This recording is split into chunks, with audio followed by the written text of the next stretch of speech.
নবী নবী করে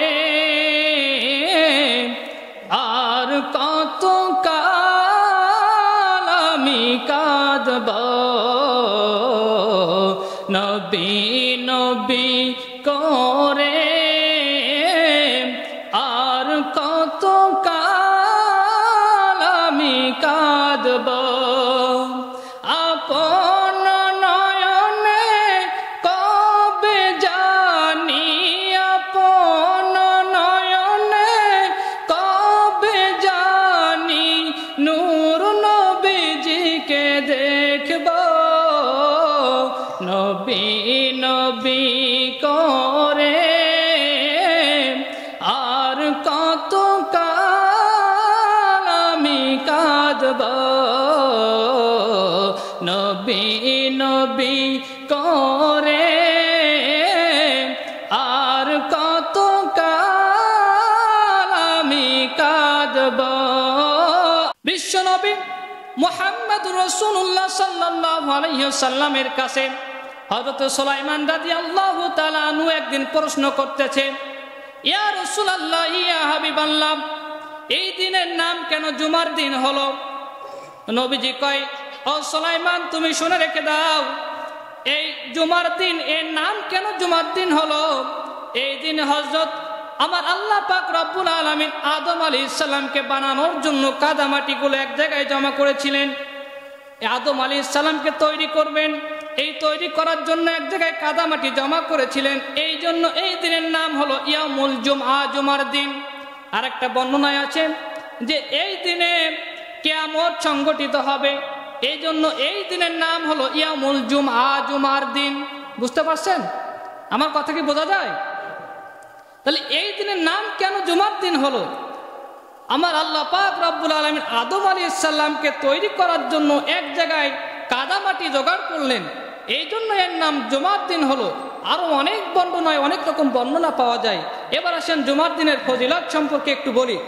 যে ব্যক্তি জুমার নামাজ আদায় করার জন্য, মসজিদে আসার জন্য, পরিষ্কার পরিচ্ছন্ন হওয়ার জন্য গোসল করবে, আমার আল্লাহ পাক রব্বুল আলামিন তার জীবনের সমস্ত সগীরা গুনাহগুলো আল্লাহ ক্ষমা করে দেয়। বলেন না সুবহানাল্লাহ।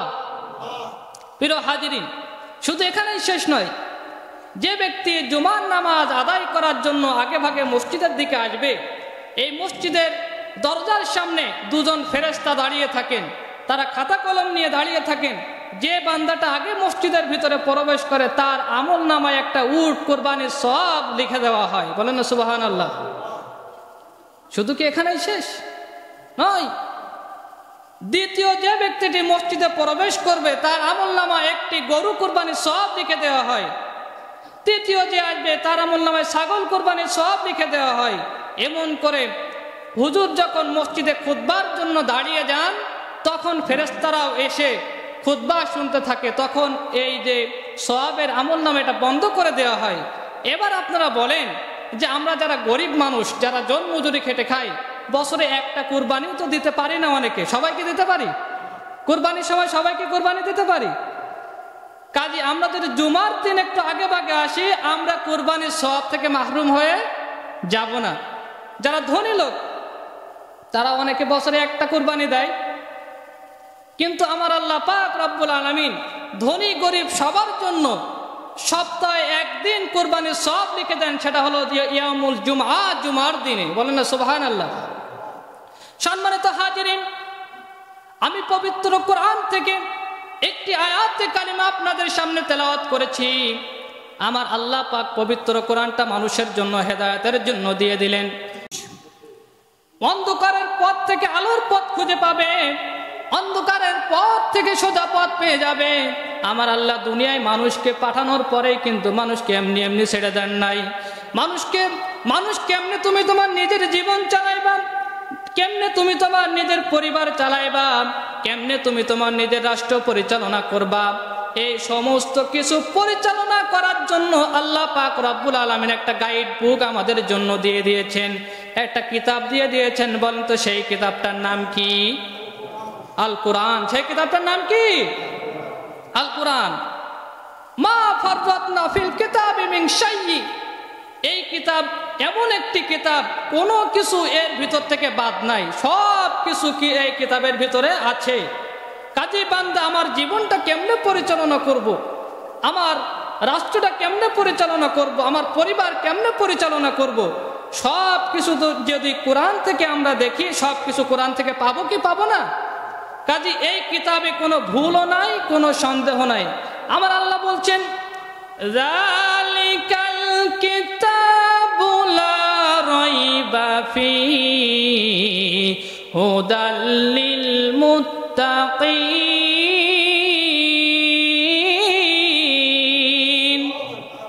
যালিকাল কিতাব লা রাইবা ফীহি, এই কিতাবে কোনো ভুল নাই, কোনো সন্দেহ নাই। আল্লাহ যে আমাদের জন্য কিতাব দিয়েছেন, এই কিতাবে যদি ভুল থাকে তাহলে এটা কি আমরা মানব? আমরা কখনো মানব? কাজে এই কিতাব এমন একটি কিতাব, যেই কিতাবের ভিতরে কোনো ভুল নাই, কোনো সন্দেহ নাই। আবার এই কিতাবটা এমন কিতাব যা আমাদের সমস্ত কিছু পরিচালনা করার জন্য কিতাবের ভিতরে পাব। কাজে এই কিতাব আমার আল্লাহ পাক তৈরি করলেন। বান্দা, তুমি যদি কিতাব দিয়ে তোমার জীবন, সমাজ, রাষ্ট্র, পরিবার পরিচালনা করো, তাহলে তুমি একজন মুমিন বান্দা, একজন মুসলমান বান্দা, প্রকৃত ঈমানদার বান্দা হতে পারবে। আর যদি তুমি সেটা না মানো, তাহলে তোমার জন্য কি হবে? আমার আল্লাহ পাক তাদের জন্য জাহান্নাম রেডি করে রাখছেন। প্রিয় হাজিরিন, এই কোরআন যারা জানে না, কোরআন যারা মানে না, কোরআন দিয়ে নিজের সমাজ, জীবন, রাষ্ট্র যারা পরিচালনা করতে চায় না, আমার আল্লাহ পাক রব্বুল আলামিন তাদের জন্য বলে দিয়েছেন, ওয়াল্লাযীনা কাফারু ওয়া কাযযাবু বিআয়াতিনা উলাইকা আসহাবুন নার হুম ফীহা খালিদুন।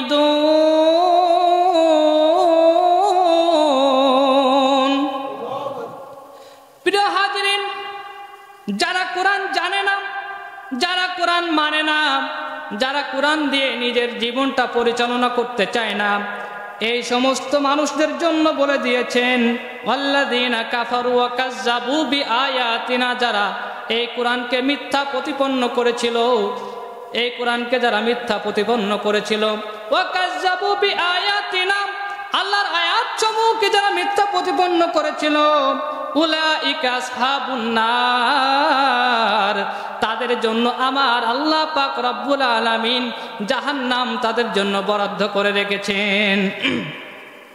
কাজী এখন আপনাদের কাছে একটা প্রশ্ন করতে চাই, বলেন তো, কোরআন আমাদের সবার জীবনের ভিতরে মানতে হবে কি হবে না? হবে, সবাইকে কি হবে?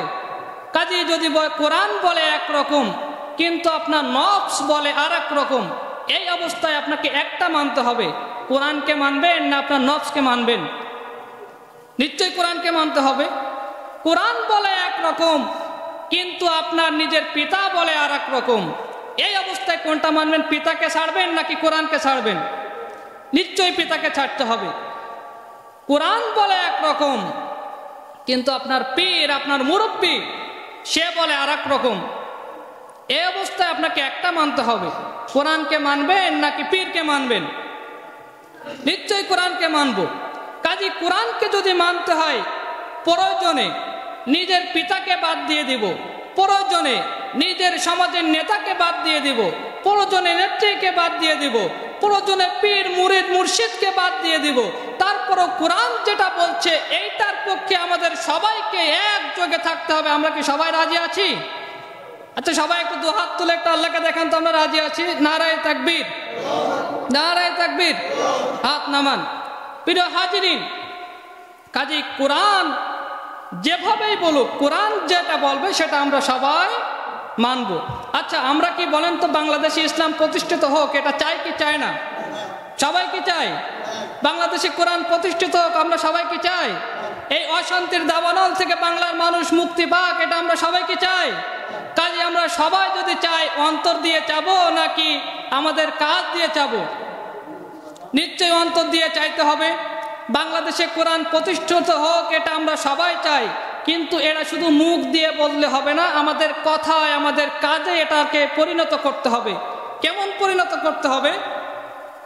আমরা বাংলাদেশে মুখে মুখে বললাম যে ইসলাম প্রতিষ্ঠিত হয়ে যাক, এটা আমরা সবাই চাই, কিন্তু ইসলাম যদি প্রতিষ্ঠিত হতে চায়, ইসলামী একজন নেতা আমাদের প্রয়োজন। যেই নেতা কোরআন দিয়ে সমাজ চালাবে, যেই নেতা রাষ্ট্রটা ইসলাম মোতাবেক চালাবে, এইরকম একজন নেতা আমাদেরকে বরাদ্দ করতে হবে। আমরা সবাই চাই বাংলাদেশে কোরআন প্রতিষ্ঠিত হোক, বাংলাদেশে ইসলাম প্রতিষ্ঠিত হোক, বাংলাদেশে কোরআনের আইন, সমাজ, জীবন, রাষ্ট্র পরিচালনা হোক। কিন্তু আমরা যদি আমাদের নিজের কাজ দ্বারা, আমাদের নিজের নফস দ্বারা আমরা যদি অন্য মানুষকে নেতা নির্বাচন করি, যারা ইসলাম বিরোধী, যারা কোরআন বিরোধী, যারা ইসলাম মানে না, যারা ইসলাম প্রতিষ্ঠিত হোক এটা চায় না, বরং যারা ইসলাম প্রতিষ্ঠিত হোক এইটা যারা বলতো, এইটা যারা করত, এদের বিরুদ্ধে ষড়যন্ত্র যারা করেছে, আমরা কি এইরকম মানুষকে নেতা বানাবো? নেতা যদি বানাইতে হয় ইসলাম মোতাবেক নেতা বানাইতে হবে। নেতা যদি বানাইতে হয় কোরআনের আইন দিয়ে নেতা বানাইতে হবে। নেতা যদি বানাইতে হয় তাহলে আল্লাহওয়ালা মানুষ দেখে নেতা বানাইতে হবে। যদি আমরা করতে পারি তাহলেই ইসলাম প্রতিষ্ঠিত হয়ে যাবে, কোরআন প্রতিষ্ঠিত হয়ে যাবে। বাংলার মানুষ আর অশান্তিতে থাকবে না। এই বাংলায় সুদ থাকবে না, ঘুষ থাকবে না, জেনা, ব্যভিচার, হত্যা, হামলা, মামলা, গুণ, খুন, খারাপি, রাহাজানি থাকবে। প্রিয় হাজিরিন, সময় সংক্ষেপ, আলোচনার দিকে ডাইরেক্ট চলে যায়। আমি একটা আয়াতে কারিমা আপনাদের সামনে তেলাওয়াত করেছি। আমার আল্লাহ পাক রব্বুল আলামিন আয়াতের ভিতরে বলছেন, ইন্নাল্লাযীনা আমানু ওয়া আমিলুস সলিহাতি কানাত লাহুম জান্নাতুল ফিরদাউসি নুজুলা। আমার আল্লাহ বলেন, ইন্নাল্লাযীনা আমানু, নিশ্চয় যারা ঈমান এনেছে, ওয়া আমিলুস সলিহাত, যারা সৎ কাজ করেছে, কানাত লাহুম জান্নাতুল ফিরদাউসি নুজুলা, আমার আল্লাহ পাক তাদের জন্য জান্নাতুল ফিরদাউস বরাদ্দ রেখেছেন। বলেন না সুবহানাল্লাহ। প্রিয় হাজিরিন, তাহলে জান্নাত যদি পাইতে হয় এক নম্বর হলো ঈমান আনতে হবে। কার উপর ঈমান আনতে হবে? আরো জোরে বলেন, কার উপর? আল্লাহর উপর ঈমান আনতে হবে। আর দুই নম্বর কাজ হলো আমিলুস সলিহাত, সৎ কাজ করতে হবে। তাহলে ঈমান আনবো প্রথম নাম্বার, দুই নাম্বার হলো সৎ কাজ করতে হবে, ভালো কাজ করতে হবে। এই যদি সৎ কাজ করতে পারি, ভালো কাজ যদি করতে পারি, তাহলে আমাদের জন্য জান্নাত রেডি, আমাদের জন্য জান্নাতুল ফেরদাউস রেডি। কেমন ঈমান আমাদের জন্য আনতে হবে? প্রিয় হাজিরিন, হযরত বেলালের নাম আপনারা শুনে থাকবেন। হযরত বেলাল রাদিয়াল্লাহু তাআলা আনহু, তিনি একজন গোলাম, একজন বাড়ির কর্মচারী, একজনের গোলাম, একজনের আজাদ। তিনি একজন বাড়িতে কাজ করতেন। এই কালো হাবশি বেলাল, তিনি যখন ইসলামের দাওয়াতটা তিনি যখন পেয়ে গেলেন, তিনি ইসলামটা গ্রহণ করে নিলেন। হযরত বেলাল যখন ইসলামটা গ্রহণ করে নিলেন, তখন তার মালিক যিনি ছিল, সে বলল, এ বেলাল, তুমি নাকি ইসলাম গ্রহণ করেছো, তুমি নাকি কোরআন গ্রহণ করেছো। আপনি যেহেতু শুনেই গেছেন, আপনি যেহেতু বুঝেই গেছেন যে আমি কোরআন গ্রহণ করেছি, ইসলাম গ্রহণ করেছি, ও মালিক, আমি আপনার সামনে আর গোপন রাখতে চাই না, আমি আপনার সামনে প্রকাশ করতে চাই, হ্যাঁ আমি ইসলাম গ্রহণ করেছি, কোরআন গ্রহণ করেছি, মুহাম্মাদের ধর্ম গ্রহণ করেছি।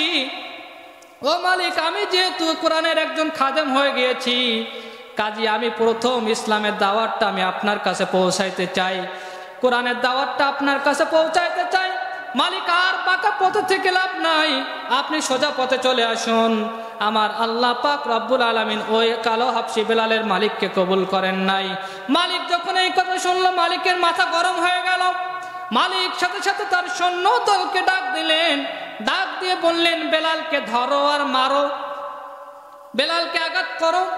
বেলালকে মারতে মারতে, ঘটনা সংক্ষিপ্ত করে বলে দিচ্ছি প্রিয় হাজিরিন, বেলালকে মারতে মারতে তার পিঠের রক্ত পর্যন্ত বাইর করে দিল।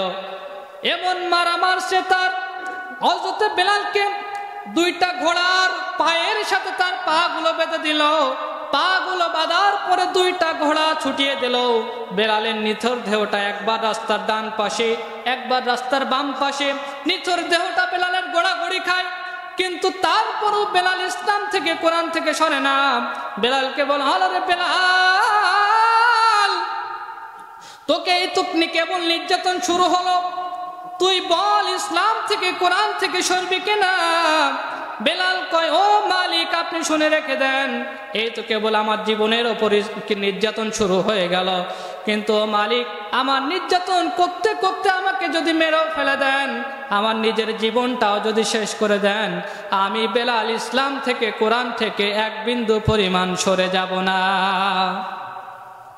কাজে ইসলামের মজা যারা পায়, ইসলাম যারা মানে, যারা কালেমা একবার গ্রহণ করে, তাদের ওপর নির্যাতন, নিপীড়ন, হামলা, মামলা, জেল, জুলুম, জরিমানা, ফাঁসি যাই কিছু আসুক না কেন, তারা কখনো ইসলাম থেকে কোরআন থেকে এক বিন্দু পরিমাণ সরে। প্রিয় হাজিরিন, আপনারা জেনে থাকবেন, যারা প্রকৃত ইমানদার হয়, যারা প্রকৃত মুসলমান হয়, তাদের ওপর নির্যাতন, নিপীড়ন, হামলা, মামলা আসলেও তারা কখনো ইমান থেকে কোরআন থেকে সরে যায় না। প্রিয় আল্লামা দেলোয়ার হোসেন সাঈদী রাহমাহুল্লাহ আলাইকে 13টি বছর কারাগারের ভিতরে বন্দী করে এক পর্যায়ে তাকে ইনজেকশন পুশ করে মৃত্যুবরণ করিয়ে দিল। যেই কারণে আমির হামজা ভাইকে 3টি বছর কারাগারের ভিতরে বন্দী করে দিল। বাংলাদেশের বড় একজন মুফাসসির মাওলানা মামুনুল হককে তিনি কারাগারের ভিতরে বন্দী করে দিল। এরপরে অনেক হাজার হাজার আলেমগুলোকে কারাগারের ভিতরে বন্দী করেছে, তারপরেও এরা কখনো ইসলামের পক্ষে, বাতিলের কাছে কখনো মাথা নত করে নাই। প্রিয় হাজিরিন, এই বেলালকে অনেক নির্যাতন করা হলো, নিপীড়ন করা হলো, তারপরও বেলাল কখনো ইসলাম থেকে সরে যায় নাই, কোরআন থেকে সরে যায় নাই। এই সরে না যাওয়ার পরে আমার আল্লাহ পাক বেলালের সম্মানটা এমন বাড়ায় দিলেন, এই যে বেলাল এমন সম্মান তার বাড়ায় দিলেন, নবীজি স্বয়ং নবীজি যেই মসজিদের ইমাম, আর বেলাল রাদিয়াল্লাহু তাআলা আনহু সেই মসজিদের মুয়াজ্জিন। বলেন না সুবহানাল্লাহ। বেলালের মর্যাদা এত বেশি বাড়ায় দিলেন যে বরং বিশ্ব নবী যেই মসজিদের ইমাম, আর বেলাল হলো সেই মসজিদের মুয়াজ্জিন। বলেন না সুবহানাল্লাহ। মর্যাদা কম না বেশি? কম না বেশি? এই বেলালের মর্যাদা এত বেশি, নবীজি আমার এই মেরাজের রাতে বাইতুল মুকদ্দাস পাড়ি দিয়ে যখন আরশে আজিমের পরে জান্নাতের ভিতরে হাঁটতেছেন, নবীজি যখন জান্নাতের ভিতরে হাঁটতেছেন, তিনি কানে শুনতে পেলেন কিসের জন্য একটা খড়মের আওয়াজ হচ্ছে, কার যেন একটা পায়ের আওয়াজ হচ্ছে। নবীজি ভালো করে শুনে দেখলেন যে বেলাল দুনিয়ায় যেমন হাঁটতো, বেলালের পায়ের আওয়াজ যেমন হতো, জান্নাতের ভিতরে বেলালের পায়ের আওয়াজ যেন আমার কানের ভিতরে বাজতেছে। তাহলে বেলালের মর্যাদা জান্নাত পর্যন্ত পৌঁছে গেছে। বলেন না সুবহানাল্লাহ।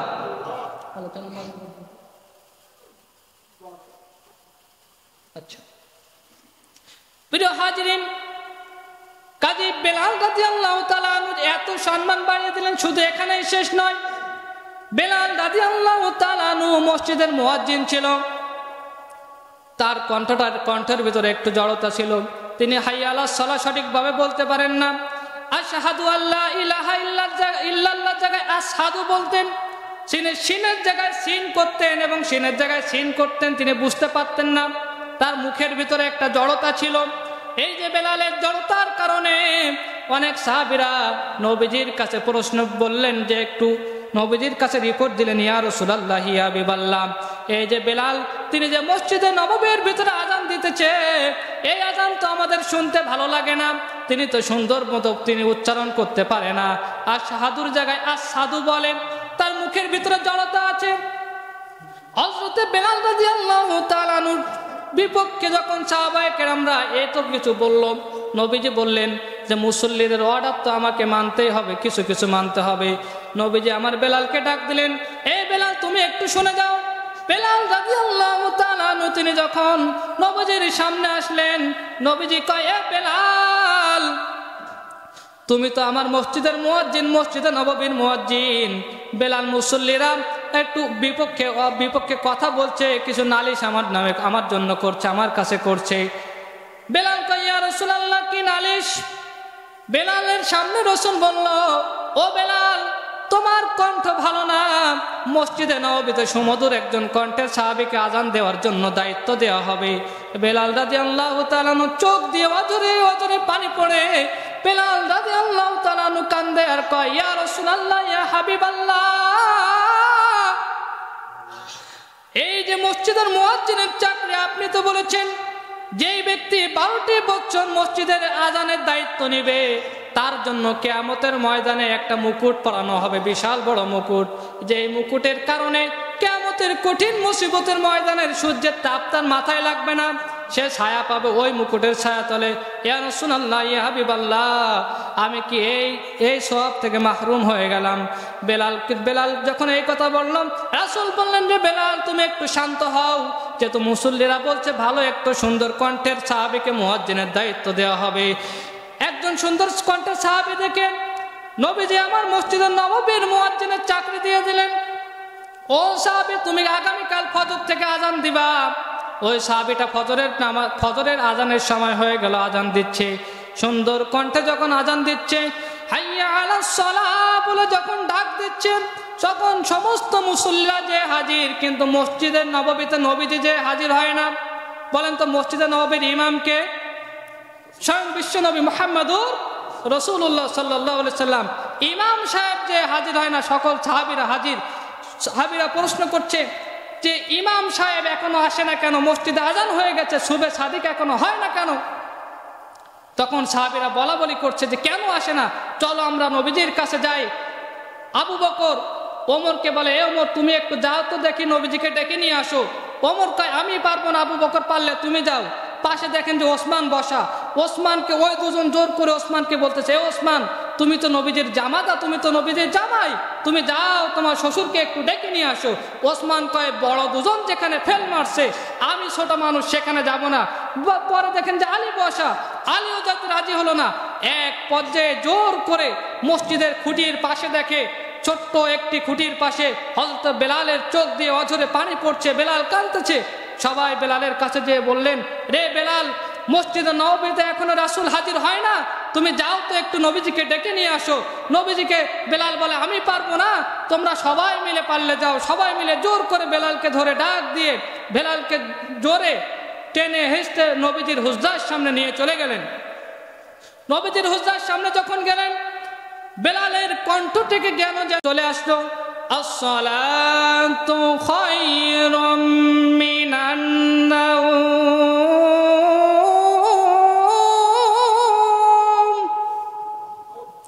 বেলালের কণ্ঠে যখন এই আওয়াজ ভেসে গেল, নবীজি আমার আসলেন, এসে দেখলেন যে বেলালের কণ্ঠের আওয়াজ। নবীজি বাইরে আসলেন, বলেন, ইয়া রাসূলুল্লাহ, ইয়া হাবিবাল্লাহ, আপনি কেন মসজিদের নববীতে এখনো যান না? সময় হয়ে গেছে। ইয়া রাসূলুল্লাহ, আপনি দ্রুত চলুন। নবীজি এই সময় জিবরিল আমিন চলে আসলো। জিবরিল আমিন